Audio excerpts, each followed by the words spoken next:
This is the second part of the life story of Omar ibn Al-khatab.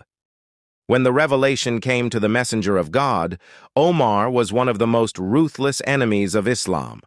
This was not due to his disbelief in the messenger of God, but Omar was afraid of what might happen in terms of destabilization in Mecca, the dispersion of the Quraysh, and the fall of its prestige among the tribes. One day, Omar heard that his sister and her husband had converted to Islam, which ignited the fire of anger in Omar's heart. Omar went to his sister's house. As soon as the door was opened, Omar beat his sister and her husband. When his sister fell to the ground, blood began to flow from her face. Omar came to his senses, then sat on a couch, worried. He looked next to him and saw a patch of skin with some verses from the Quran written on it. Omar took it and read what was written on it. He was trembling like someone struck by the cold. Then he said, "These are not the words of a human being."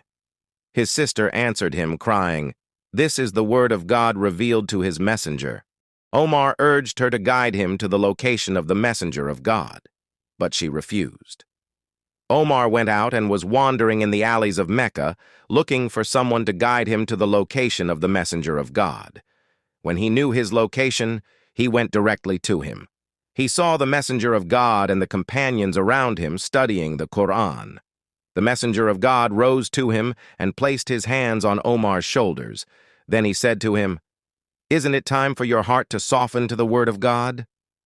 Omar broke down crying and uttered his testimony.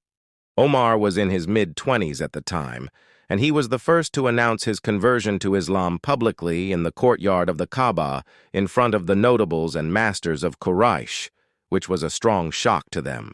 When the migration to Medina began, the Muslims were secretly sneaking out of Mecca in separate groups so that the Quraysh would not follow them and attack them.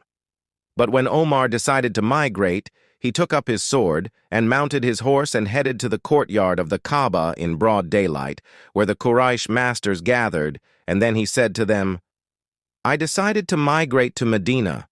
Whoever wants his children to be orphans and his wife to be a widow should follow me behind this valley."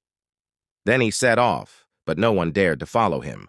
This was the end of this episode of the story of the life of the Caliph Omar ibn Al-Khatab. Thank you for watching. We will see you in the next episode.